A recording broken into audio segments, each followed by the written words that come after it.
right, I'm going to call to order our May 7th, 2018 Finance Committee meeting. I know we have a start time at 6 o'clock, so we're going to begin. Believe we're definitely going into an executive session after this meeting. Sorry, I can't get that out tonight. In view of that, I guess the next point on the slide here is our 2018-19 budget review. It's point 2.01. I guess Chuck and Regina, you can start in that, and I'm sure we'll have questions as long as we go. Thank you. Okay. So we're going to go through the projections again, the healthcare trend and the state budget, and look at our reserves. Projections, we're still about right on track. We're going to be real close on expenditures. Looks like we'll be just a tad under. Revenues are adjusted a little bit as we get closer to the end of the year. Things are coming in, so right now we're projecting about a $2.5 million difference between revenues and expenditures. We budgeted for 3.5, so we're a little bit better in that, and you'll see that adjusted in the reserve slide later. Although the reserves still are going down, went down last year, will go down again this year, have gone down for 4 straight years. So healthcare, things actually have gotten a little better in healthcare than they did the first half of the year. First half of the year was a downright disaster, just like last year. We've kind of leveled off a little bit, and you can see the 17-18 projection actually has it a little bit less than what we spent last year. Now, still significantly more than what we spent in 15-16. We have still projecting the self-funded budget to even be higher next year with our consultants. Now, if you take it down a little bit, we do have a few less people covered. So when you look at the per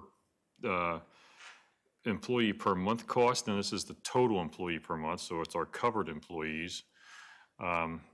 So we are actually just a little bit less than last year, and that's through March 31st. So we're spending about $1,181 per month per employee. That's the employee and any dependents that are on there. We have about just under between 450 and 500 and covered employees with a little over 1,200 total covered lives. This is our reserves. Last month, I think we had it at 15.3 was the estimate for the end of the year. It's now 15.9, and you can see still down from last year. The little box at the bottom shows the committed reserves. There'll be nothing committed for PSERS as we're using the last little bit of it for this year. So you'll see that in an upcoming slide. The other post-employment benefits is a Governmental Accounting Standards Board requirement that we reserve or commit and reflect that in our budget and our financial reports. So we have that at $6.3 million. It's been at that for the same amount of time. We actually should be a little bit higher than that, closer to $9 million, but the auditors are okay with reserving that much at this point. Could you explain what that is for?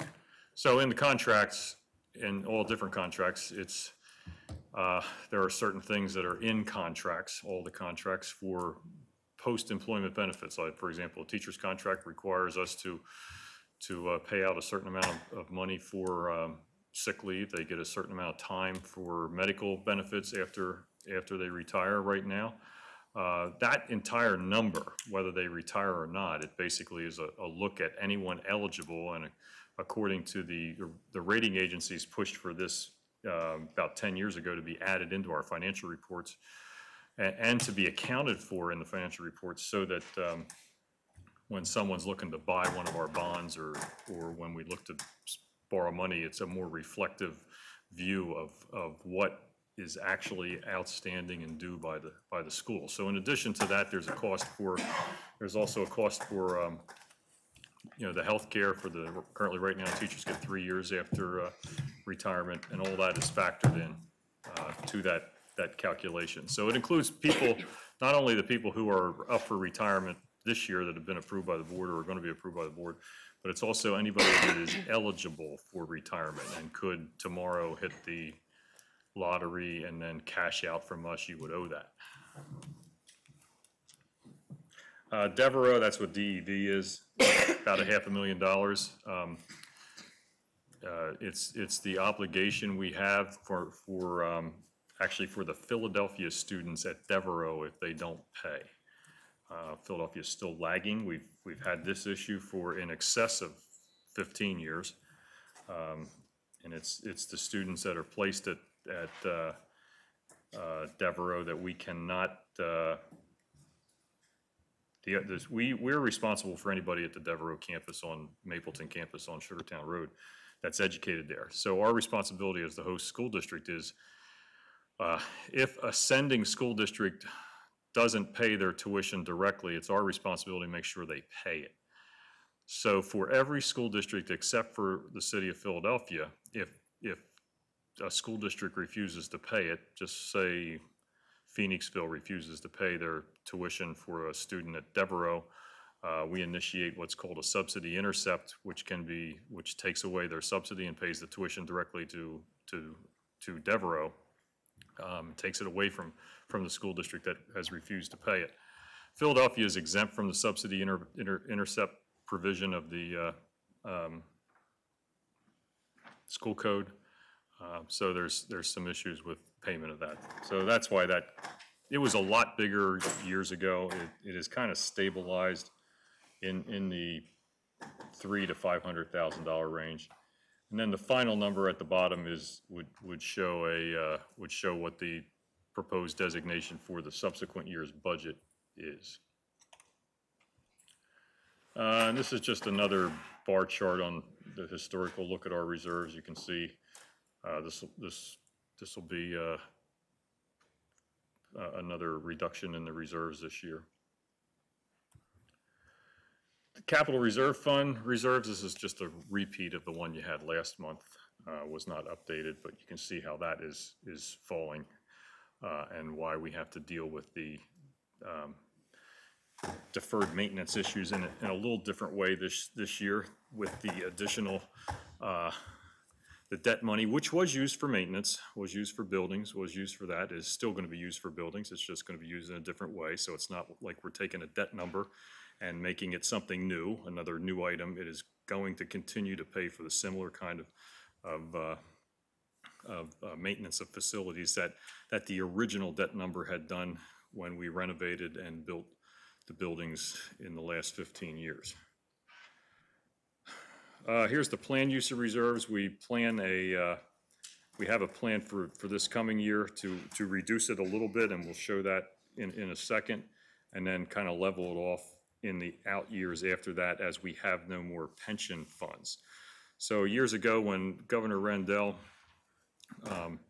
told us to budget one amount of money, and then after the budget came in, or after we had all schools had their budget done and the state budget came in and reduced it pretty dramatically. At the time, it was from about 8.75% back down to 5.5% or something like that. So it enabled schools to make a couple choices. We, at the time, put the money into a pension reserve to kind of level any of the increases in the pension. So this will be the last year of use of that pension reserve. This just shows you what the pension increases have been over the years, and I have a dollar amount chart on the one last time. So there's variables in the thing. The biggest one there is probably the teacher contract. I mean, obviously everybody knows that. Politics are always there. They're still talking about property tax reform, which would be a great thing if they would just tell us how they're going to fund it, and in a way that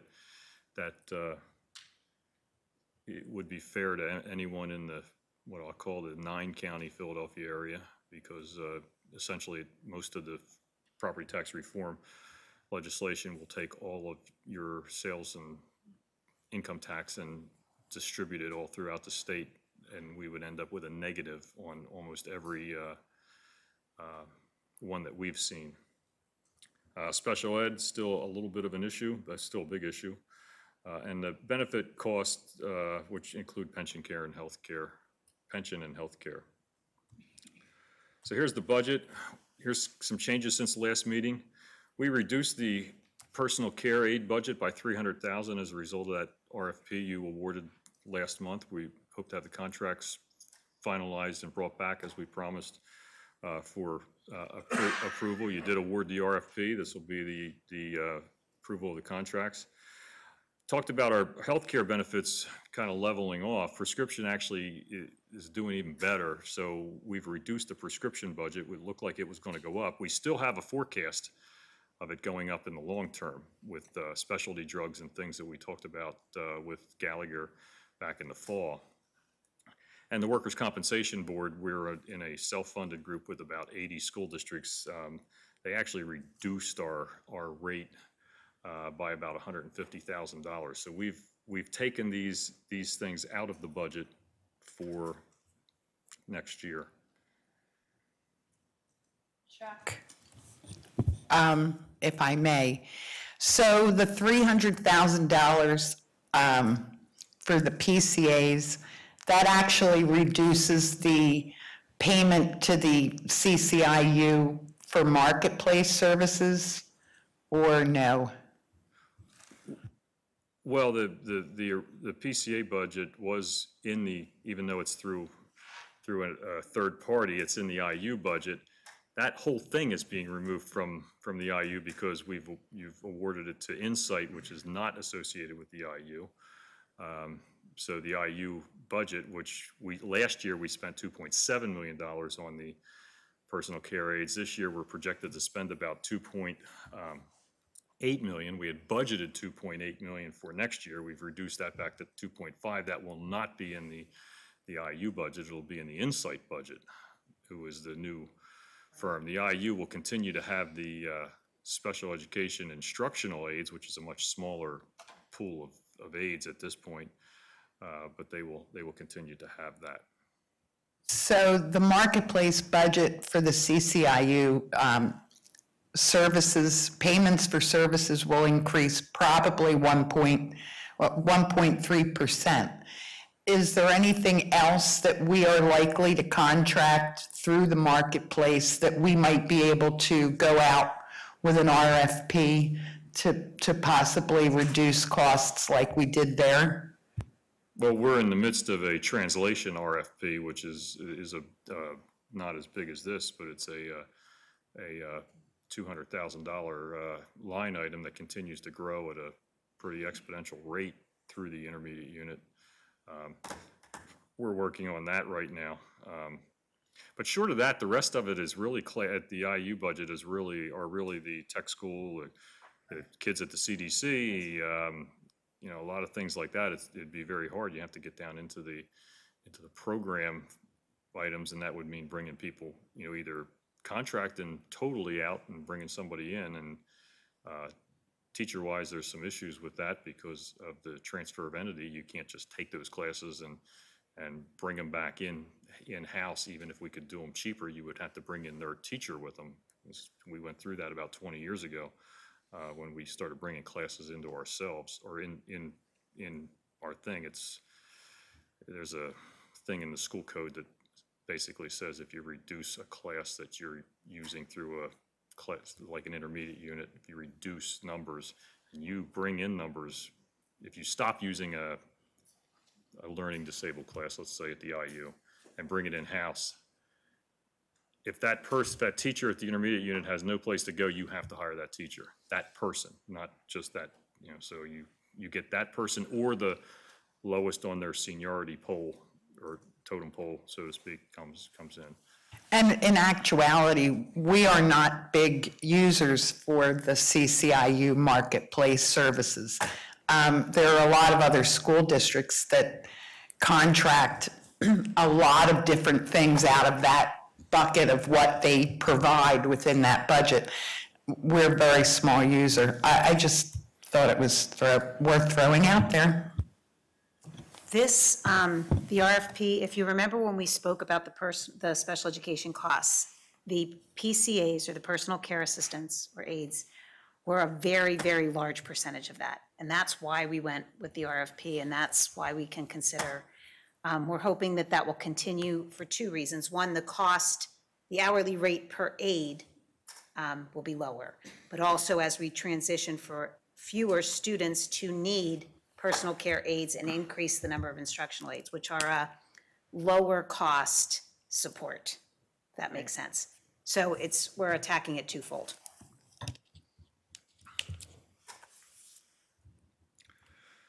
Okay, so here's our major increases.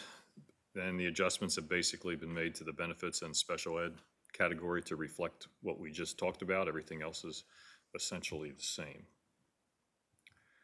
So our budget is now 105 million. I'll just pull all these up here.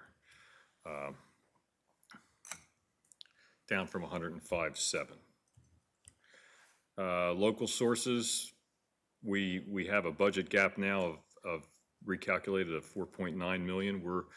We're recommending, instead of using 3.6 million of reserves, to use 3 million of reserves. Leaves us a $1.9 million budget gap, and that's exactly what we need from the Act 1 index. Staffing has stayed essentially the same. I don't know if you want to go over it again, or this is really just a repeat of last month. If you want to talk about that, that's... I think it always helps if we go through it, if you can take us through it. Absolutely. When we look at the secondary, we are looking at, as we've done last year most significantly, and as well as the year before, looking at reallocating our resources, really looking at certifications and how we can reutilize staff through retirements and some of the adjustments in instructional practices. So the 4.0 decrease will be through retirements or a way to reallocate those resources. Elementary, we're saying no change, meaning not a hiring of any additional teachers. However, that does not mean that the existing teachers will remain necessarily where they are. And that is very typical annually at the elementary level. It is based on enrollments and classes, numbers of sections, and that Dr. Goffredo works well into the summer to establish that. Very honestly, there has been a lot of requests. Could that happen sooner? It happens as soon as possible. Unfortunately, we have no deadline to apply or to enroll a child in school. So there is a lot of enrollment that happens in August, and those changes are made up until the last. We actually try to at least solidify numbers of sections by August 15th for everyone's benefit. So that's what we will look to do. It's really important to remember that class size guidelines are just that. They're not caps, they're guidelines. So that it just gives us a metric. We did have an opportunity 2 months ago when we had the discussion about class size to gather county statistics on where everyone else fell in class size policy. Out of the 12 districts in Chester County, we had a number of districts that don't really have guidelines, or the guidelines change each year. Ours were those who have guidelines. Ours are right in line with others. Some are actually lower than ours. The guideline, no one uses them as a cap. So there is no district in Chester County that has class size caps. The increases that you'll see in special education, the psychologist, and again, we talked about the transition in trying to have more control and support prior to a child being identified for special education, because that's really where we can impact services and supports to children before they're identified. So the pre-referral or the child study or the instructional support, all of those are pre-referral services or supports to children prior to them being evaluated. So the psychologist position will be a coordinator of psychological services. They will be completing and conducting evaluations, but they will also be overseeing that process. The elementary autistic support class, if you remember 2 years ago, the elementary autistic support class was housed in Katie Markley for the need There is a guideline by the, our school code or special education, chapter 14, which requires certain age spans of children. So you have caps for numbers of students in the class on a caseload.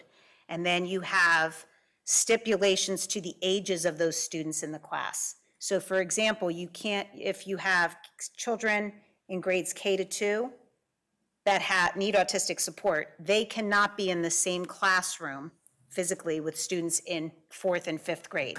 The span or the age span is too large. So we were able this past year, because of the way the age of the students fell, we were able to have the autistic support classroom teacher become itinerant for the district. Moving into next year, we have a number of students coming from early intervention entering kindergarten or 1st grade, and the age span will be too great. So we will be reinstituting the elementary autistic support classroom within the elementary school. The 1.0 speech and language, and this was a result of the increased numbers of students with IEPs in the area of speech and language. And that was an outcome of our corrective action. And we had a lot of discussion about that, and Dr. Wexler had presented. The other for teaching and learning, this again is a coordinator position for English language learners.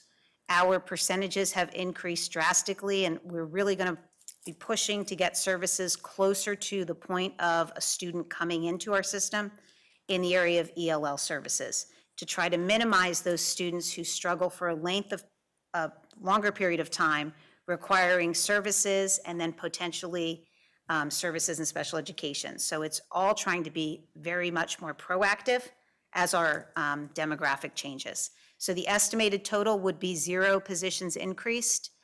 The elementary is budgeted as the same as it was this year.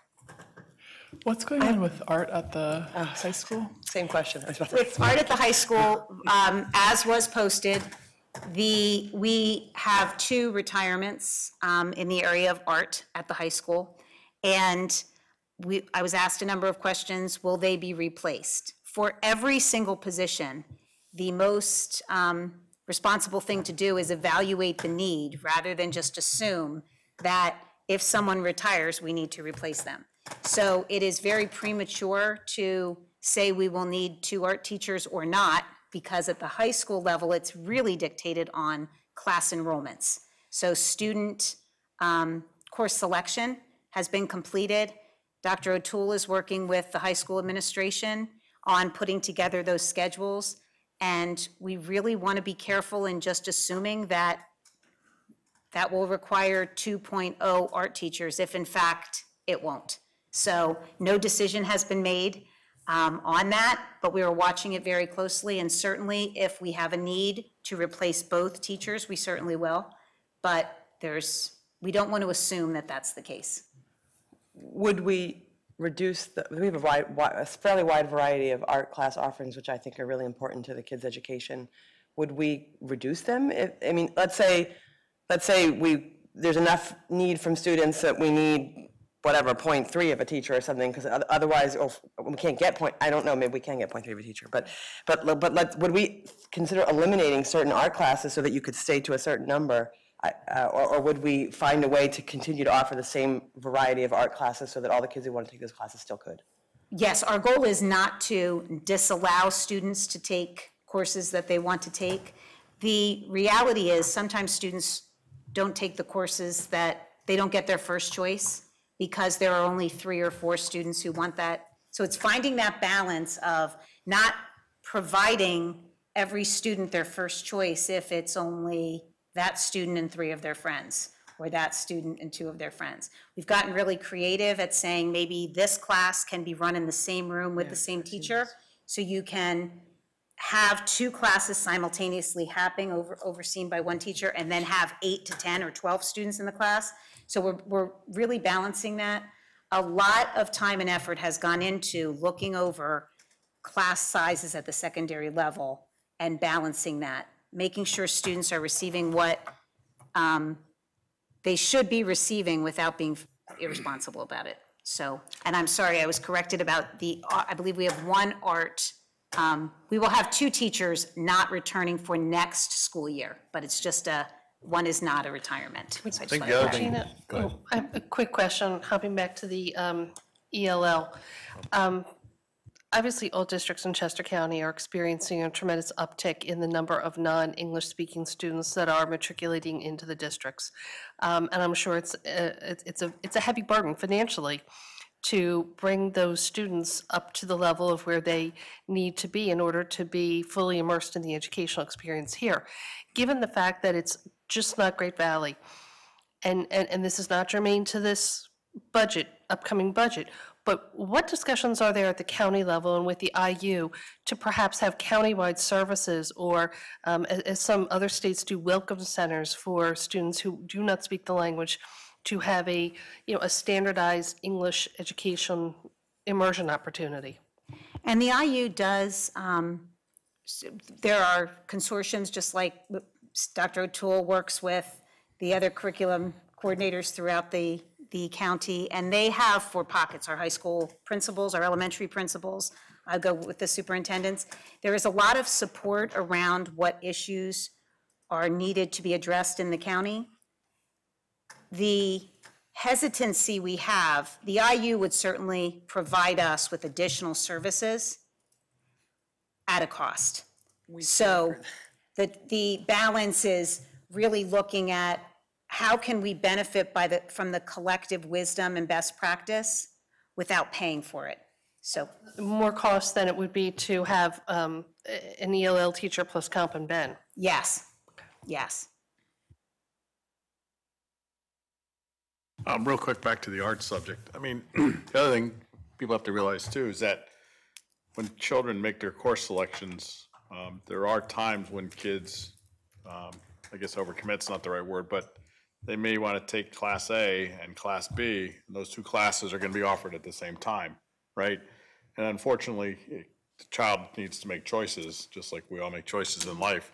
We can't just simply offer a second Class B at another time. Certain classes are scheduled for in a certain way because of either teachers or because of other students' needs to maximize what's going on, right? So there are conflicts I know that have arisen I've heard about enough of them over the years where, like I said, a child wants to take Class A and Class B and they're just offered at the same time and it's just not physically possible. And we can't be affording to, like I said, offer a second section just because 1 student or 2 students want to have a conflict. Right. It does become very complicated, especially if a student chooses to take a course that requires a lab.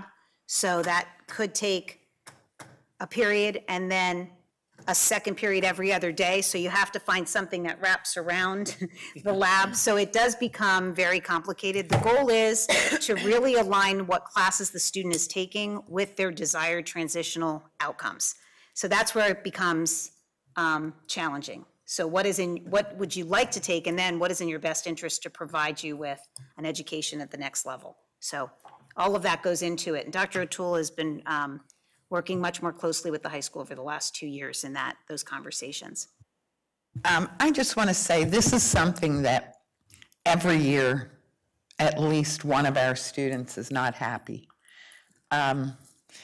We're not going to make everybody happy. We're not going to be able to teach every single subject that everyone wants. But what I have seen, both in my own 13 years having kids in this district and as a seated board member, our staff does a phenomenal job trying to work out schedules with every child.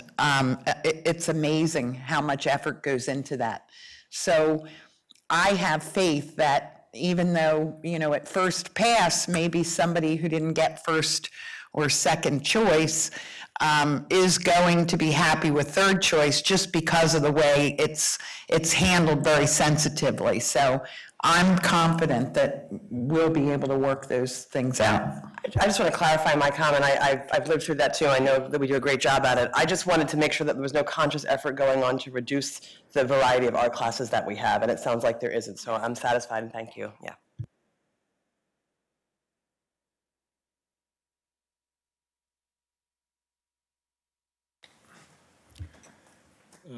So here's a look at the millage, no different than you saw last month.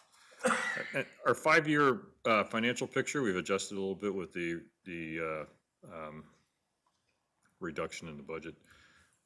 So this 5-year snapshot purely looks at if you decided not to raise taxes any of the 5 years and the impact on the reserves. You actually end up with a negative 15 million. And I know things change year to year. It's the best numbers we got at the current point. You could make some adjustments. It does level off with PSERS levels off a little bit in the upcoming years. At least that's what they're saying now. So that could or couldn't change. So you can use the reserves for the next 2 years and still be positive as far as overall reserves, but you would have nothing for any of the. Well, I'm really confused about something. So I know we've not done a deep dive. Phil's here, right? Yes, okay. I'm just trying to, because I'm actually want to talk to you. So I know we haven't done a really deep dive in our facilities budget, but the last that I looked at, we needed somewhere between $28 and $30 million, $28 and $30 million over an 8-year period of time. So as I'm looking at these numbers up here, yes, there's a number of what reserve is needed to make the gap, but when I add up what's left across the bottom, we're not left with enough in reserve to cover our facilities budget for the next 5 years. So what I've been trying to figure out what's missing for me with this whole budget, and what's missing for me is that deep dive in facilities, because until I can justify what that need is over the next 5 years, this makes no sense to me. You know, we're projecting to use so much out of our reserve every year to close our budget gap, but when we do that, what's left in our reserve does not tie into the needs in our facilities. So between now and I have to vote on this budget, I need to have the answer to that, because right now, the way it is, we have to make a decision. If we accept this budget, we have to make a decision as to, are we going to tap $3 million in our reserves to close the gap and tax 2.4, or are we going, do we tap 3.9 million? But if we take the 3.9 million and not tax as much, we're short in what we need in our facilities budget. So I got a lot of questions. Ellen, I agree with you, and I think there's a bigger question. You're seeing a $3 million expenditure increase every single year. So in 4 years from now, we're going to have 12 million more in expenses.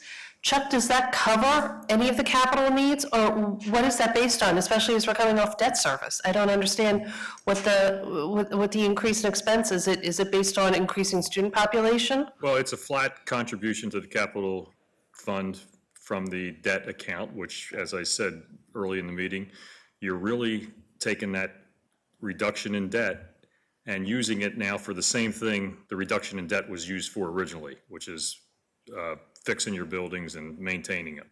So it's not a change of, you're not taking money out of debt and now putting it somewhere else. It's not. You're just keeping it the same. It's just a different direction it's going. Instead of going to bondholders, it's going right to the projects. This budget, so that is in there. So there's a $3.8 million contribution, because it's 3.4 plus the original 400,000 that you had from the performance contracts from years ago that we've been putting in there.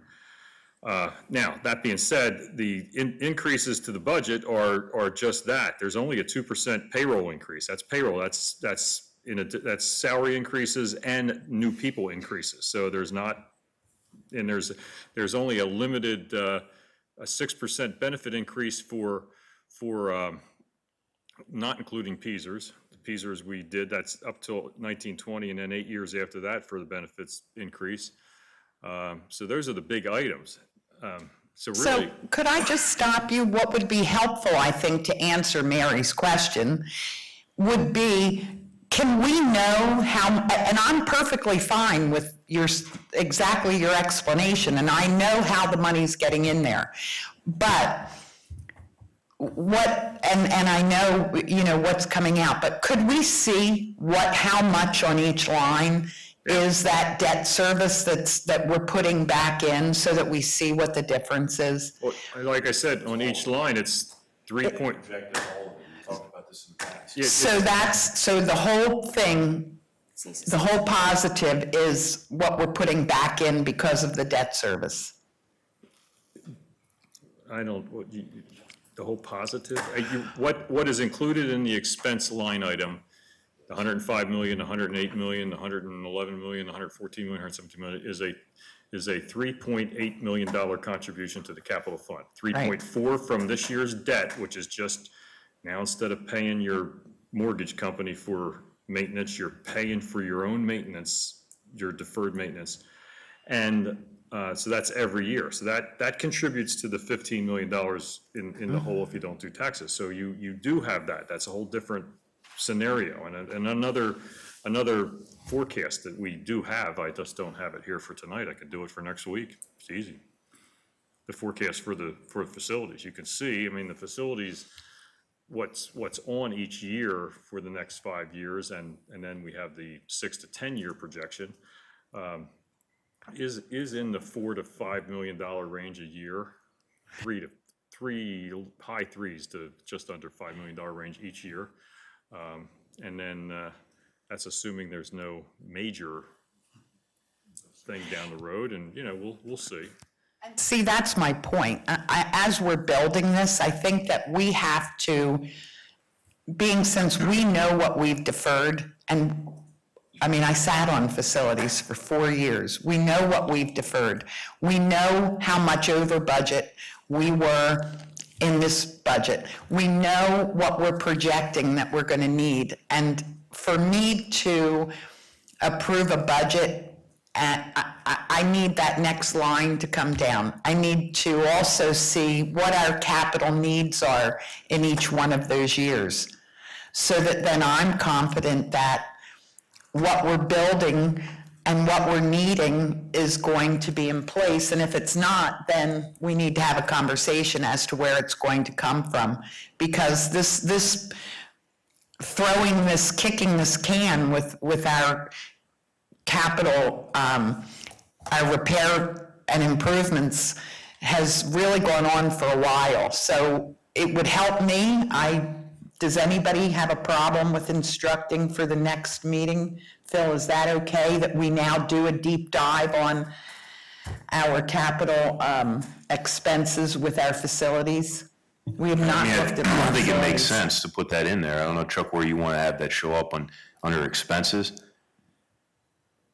I mean, put it somewhere in there that identifies where that money's coming from. But the fact of the matter is, I know we've talked about this in the past, that it is, and I'm not sure we've actually agreed on this as a board, but on the out years that the thought was, at least has been projected in these meetings, that money is reallocated 100% to some type of capital expenditure. I don't know where you want to put that on there, Chuck. I mean, we've talked about it, but you want to put a line item that shows that, and then capital expenses. The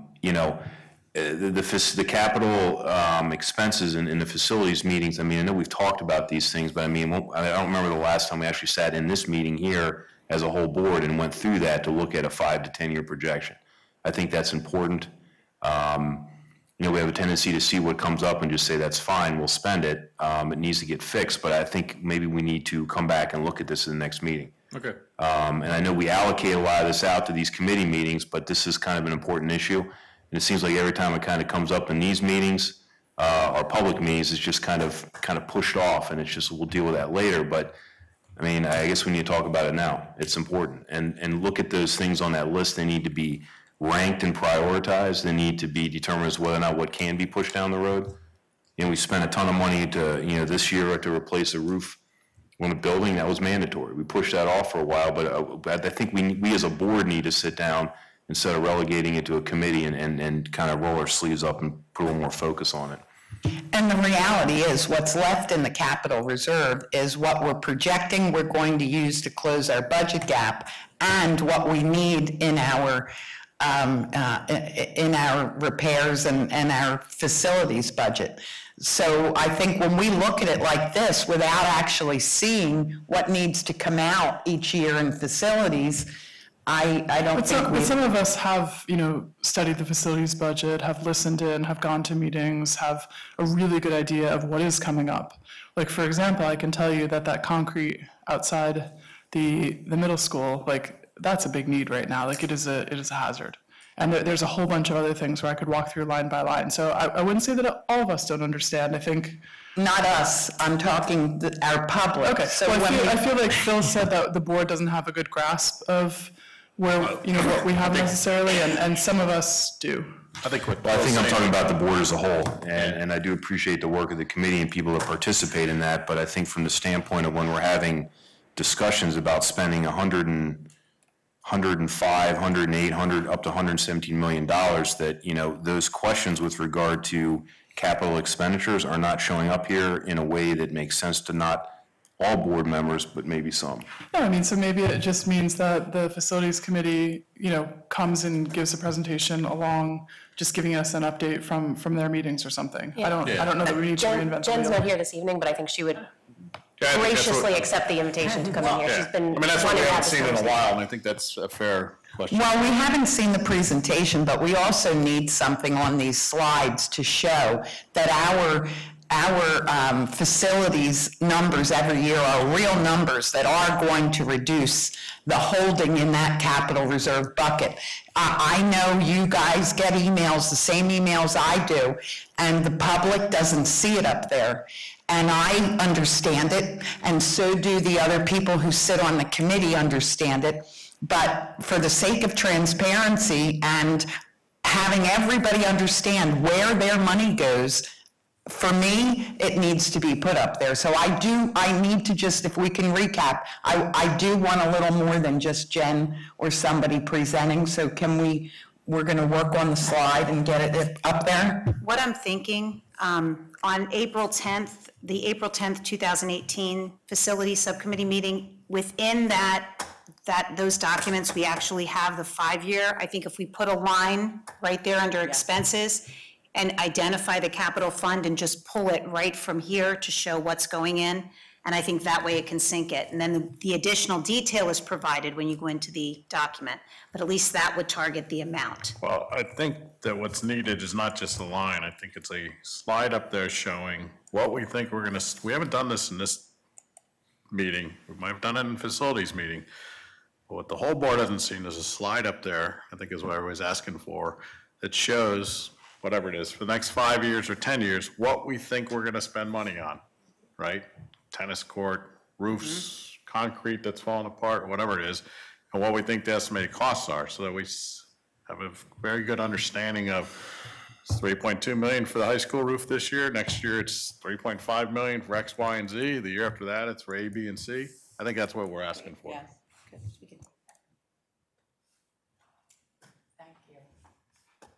Well, I think the issue is too, is that, these meetings, the committee meetings occur, some decisions are made, a committee comes in and makes a recommendation, and I'm not gonna say all the time in the past, right, wrong, or indifferent, there's times when the board starts to look at the issue when a committee comes with a recommendation, which is why I have always been a fan of us sitting as a committee, or as a board of the whole in these types of meetings where we're talking about expenditures of this nature. So, as a going forward issue, maybe that's something that we get with our budget presentation, is a slide or two that identifies how we're addressing this, or every other month, however we want to deal with it, but just so we see. We don't have to go through the entire meeting, but at least a presentation of what's out there so that everyone on the board knows, instead of having to have the discussion twice or maybe 3 times. I think it's much more prudent for the board to do that. I know it's worked effectively in the past, but those are my 2 cents. I'm on the facilities committee also, and as Regina said, there was a long list. And we do give a report, but the report is very succinct, and it's too succinct probably. So there's probably, as you're suggesting, a happy medium where instead of a 1-paragraph report on what we talked about, there's some more detail, but not a full hour's worth, obviously. And I'll just jump in. I know the Samantha and Amy know. It's in there. We have it. You know- We will put it together for next week. It'll be easy. I'll talk to Jen. Yeah, it's not a criticism, guys. Everybody works hard, but it all comes down to relativity. You know, all these numbers are not standalone, they're all relative. And what we're not seeing and what we're not showing and what I'm getting emails about is that the public is missing how all these numbers and all these lines are relative to the entire circle. And I think we are really close to doing that, and I appreciate it. Also, Phil, even though this is a committee as a whole, as chair of the committee, it is within your purview to make suggestions to Chuck as to if there's something that you think that would be advantageous for them to bring back to us. That is within your purview, and I don't think anybody wouldn't support that. So I think we're going in a great direction with this. Okay. So the next slide just shows you what the budget gap off that last slide. This slide is a little different look at the 5-year projection. This slide assumes that you increase the revenue by the Act 1 index every year. We're not saying you do that. It just shows you what would happen mathematically if you did that. And you can see that actually by 21, 22, if everything in the assumptions stayed the same and all the staffing stayed within the limits here, you would actually be at a point where you wouldn't need to raise the taxes in those last 2 years. Conversely, if you kind of flip-flop and look at like, well, what if we don't raise taxes this year, but then we raise taxes? Well, that really dramatically impacts the out years, because it's those of you that were on the board a while ago, I have a little reserve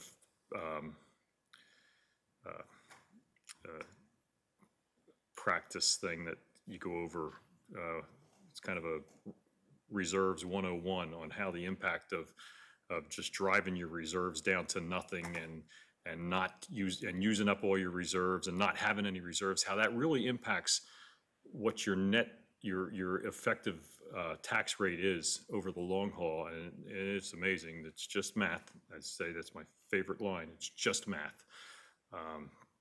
So I could dust that out. It's a fun exercise that really a teacher ought to deliver instead of me. But so that's what the budget gap gets caught up to. Not promoting this slide, just simply showing what the numbers do if the increase, and that assumed a 2.4% this year and then 2.5 for the next 4 years, because the projection is for the Act 1 increase to go up. It's actually scheduled to go up a little further than that, but we reduced it some because that's another, depends on the economy and all. Calendar, you've done a couple things there, little check marks. Budget for public inspection due 20 days. The state budget as required has been out since before now. We have our detailed budget. You see a preliminary version was in your packet. The one, it's a fat little thing like this. It reflects the 105.7 million. We will update that for you, hopefully. Takes a little while because there's 192 pages in this budget book. It's our most detailed look at the budget. So we'll try and have that out for you for next week's meeting, or if we can get it ahead of time. Although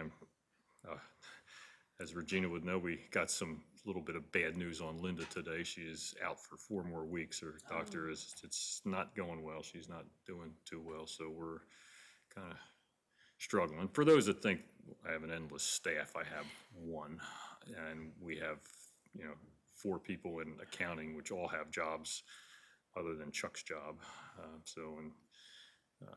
But we'll get by it. It's fine. She did want to share to everyone that she misses you. I'm sure she would prefer to be at a meeting then, which is really saying something. If you prefer to be at a meeting You can than say still hello to her home. now, because I'm going to ship her a copy of these this tape tomorrow, because she's been doing the minutes for us from afar, so, Hi, Linda. Get better soon. well, she's just on there's an audio tape that we just use for the minutes, and then we overwrite it, but, it's the same as Kyle's tape back there, but, Take care of it. so, any other questions? I know we.